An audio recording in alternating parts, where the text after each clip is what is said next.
Alright, so what's going on? We're moving forward slowly on the R32. I'm actually getting new tires for it this upcoming week, so that way I'm not rolling around with rear tires with a bunch of chunks missing from Ocean City.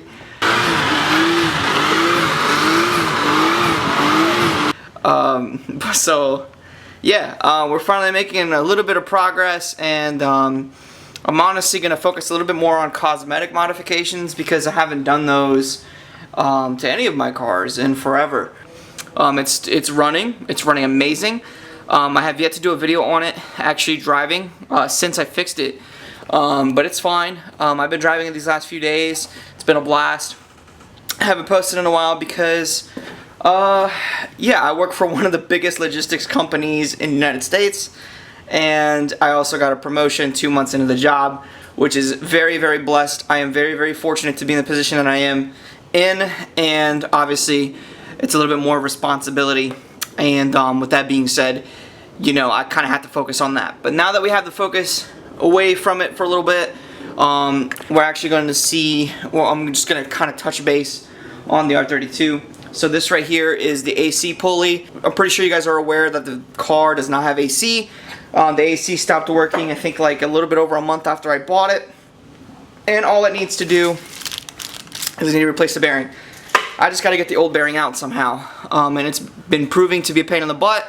My mechanic couldn't do it, so looks like we're going to have to pull out some, you know, some haggard measures to really get this going. Because I do have the conversion kit for this car to convert it to the R134A fittings, but I'm not putting R134A in it. I'm putting a different liquid. It's called R152A.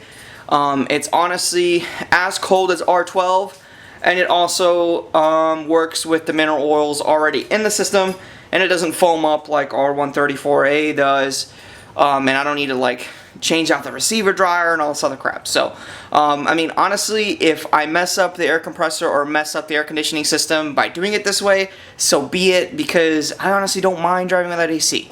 I've had a car without AC before, and it's no big deal. So what we're going to be doing today is we're going to actually install one of the most, I would say one of the most useless things you could probably install on a car. If you're in America, that is. Now, this is one of the coolest things that you could ever install in a Japanese car. Some of the Japanese imports that come into the country already have them. If you haven't figured out what it is by now, I'm going to show you. Alright, so this is it right here. This, ladies and gentlemen, is an ETC. It is an electronic toll card reader. This is the thing that talks to you in Japanese when you turn the car on. So let me open up this box and show you what's in it. Alright, so here we have the actual toll card reader itself. A couple of wires and a speaker. It's very self-explanatory, very easy to wire up. Shout out to my buddy Irvin. I'm going to put his Instagram up above for giving me the hookup on this this very JDM piece right here. He owns an R34. We're going to be making a video on his car very, very shortly. If you want to check out his YouTube channel, he just started doing videos again. I'm going to link that in the description below. Make sure you check him out. So let's go ahead and get started on this. Alright, so since I bought this brand new, instead of used, it comes with a new double-sided tape, so I just put that to the back. I'm going to be putting it on the left-hand side. I tried mocking it up here on the right-hand side. Didn't really like how it looked. So I'm going to put it on the left-hand side underneath the dashboard. And, yeah, so I'm going to be doing that. It's, like I said, it's very, very, very simple to wire up. And then I got to figure out where I'm going to put the speaker. I want the speaker kind of an inconspicuous position, but I still want it to kind of like be audible for my passenger as well, because I think that's pretty freaking cool.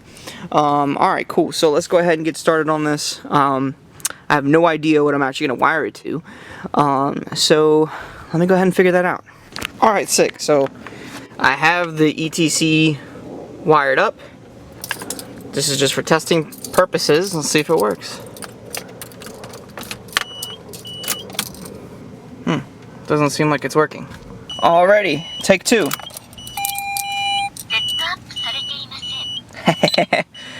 This is like the most JDM useless crap you could ever put in this car, but screw it.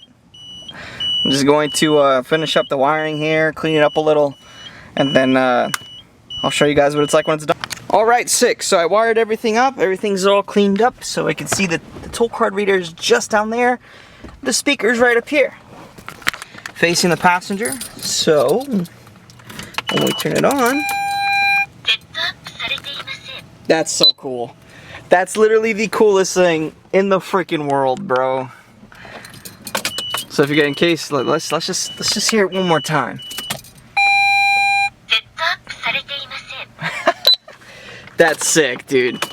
That is super awesome. I'm super stoked about it. This is the most JDM mod you could do to a Japanese car, so I'm pretty stoked about it, and hopefully you guys are too. And I'm sorry this is kind of a short video, but you know, kind of decided it was about time. So it's super hot and humid out, so if I'm all sweaty, I'm sorry. It's not easy being under a car like that, wiring some stuff up. So anyways, so hopefully you guys enjoyed that video of me installing something super cool and JDM in my car, and hopefully you guys enjoyed that little tidbit. So hope you enjoyed this video. You can follow me on Instagram. That's going to be down in the description below. This has been your boy, Liga, and I'm out. Peace.